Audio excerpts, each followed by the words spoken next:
ایران نے واضح جارحیت کا مظاہرہ کیا۔ ایران آبنۂ ہرمز میں بحری جہازوں کو ہراساں کر رہا ہے۔ ایران آبنۂ ہرمز کو کنٹرول نہیں کر سکتا۔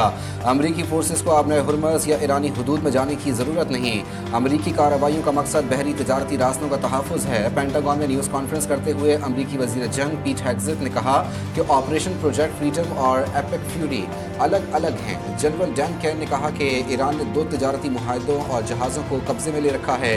ایران اب تک 9 مرتبہ تجارتی جہازوں پر حملے کر چکا۔ صدر ٹرمپ کے حکم پر اتوار کو پروجیکٹ فریڈم کا آغاز کیا۔ پروجیکٹ کا مقصد آبنۂ ہرمز پر تجارتی نقل و حمل کی بحالی ہے۔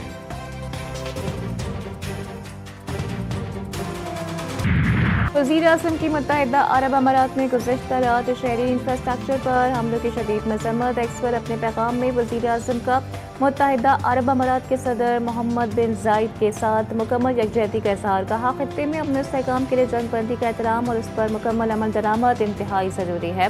مذاکرات کے لیے سازگار ماحول پیدا کرنا ضروری ہے۔ مشکل گھڑی میں پاکستان اماراتی عوام اور حکومت کے ساتھ کھڑا ہے۔ وزیر اعظم کا ترکیہ میں سیلاب سے قیمتی جانوں کے ضیاع پر گہرے دکھ کا اظہار۔ کہتے ہیں آزمائش کی گھڑی میں ترکیہ کو تنہا نہیں چھوڑیں گے۔ متاثرین کی بحالی اور ریلیف کے لیے ہر ممکنہ امداد فراہم کرنے کے لیے تیار ہیں۔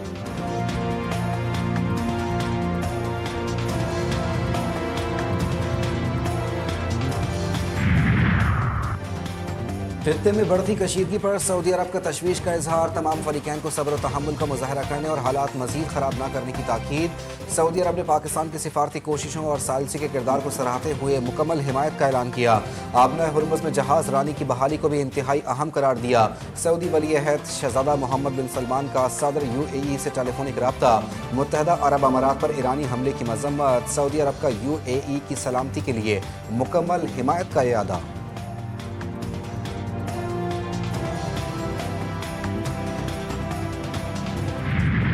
امن ہرمز کھلوانے کے لیے نئے اتحاد کی تشکیل کا امکان۔ جنوبی کوریا کا امریکہ کے پروجیکٹ فریڈم میں شمولیت پر غور شروع۔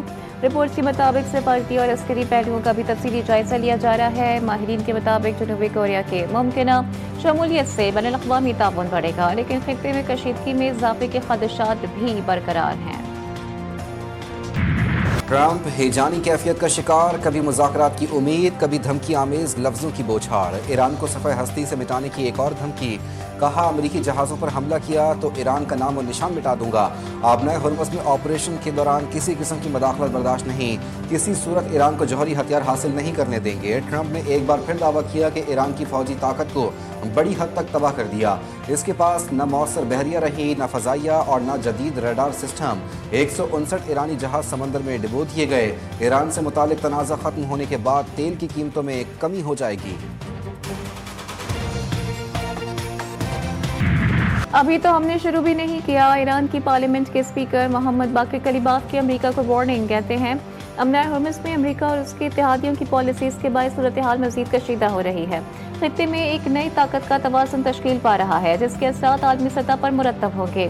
امریکہ اور اس کے اتحادیوں نے جنگ بندی کی خلاف ورزی کرتے ہوئے امن ہرمز میں جہاز رانی اور توانائی کی ترسیل کو خطرے میں ڈال دیا ہے۔ امریکہ کا بزدلانہ وار، آبنائے ہرمز میں 6 ایرانی کشتیاں تباہ۔ امریکی سینٹرل کمانڈ سینٹ کام کے سربراہ ایڈمرل بریڈلی کاپر کا کہنا ہے کہ ایرانی کشتیوں پر آپاچی اور سی ہاک ہیلی کاپٹر سے حملے کیے گئے۔ امریکہ نے آبنائے ہرمز سے باہر نکلنے کے لیے ایک راستہ بارودی سرنگوں سے صاف کیا ہے۔ بارودی سرنگوں کو سمندری ڈرون سے تباہ کیا گیا۔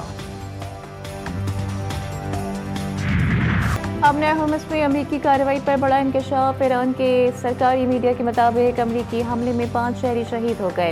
رپورٹس کے مطابق نشانہ بننے والی کشتیوں کا تعلق پاسبان انقلاب سے نہیں تھا، بلکہ وہ سویلین کشتیاں تھیں جو مسافروں اور سامان کی نقل و حمل کر رہی تھیں۔ حملہ 2 چھوٹی مال بردار کشتیوں پر کیا گیا۔ ایرانی حکام نے کارروائی کو امریکی فوج کے خوف اور دباؤ کا نتیجہ قرار دیا۔ ایران کا بڑا دفاعی اقدام، کروز میزائل اور لڑاکا ڈرون تعینات کر دیے گئے۔ ایرانی فوج کے commander in chief Amir Hatami نے خبردار کیا کہ امریکی ایئر کرافٹ کیریئر کی آبنائے ہرمز کی جانب پیش قدمی کا بھرپور طاقت سے جواب دیا جائے گا۔ دشمن اگر جدید ریڈار کے ذریعے خفیہ طور پر آگے بڑھنے کی کوشش کرے گا تو اسے سخت رد عمل کا سامنا کرنا پڑے گا۔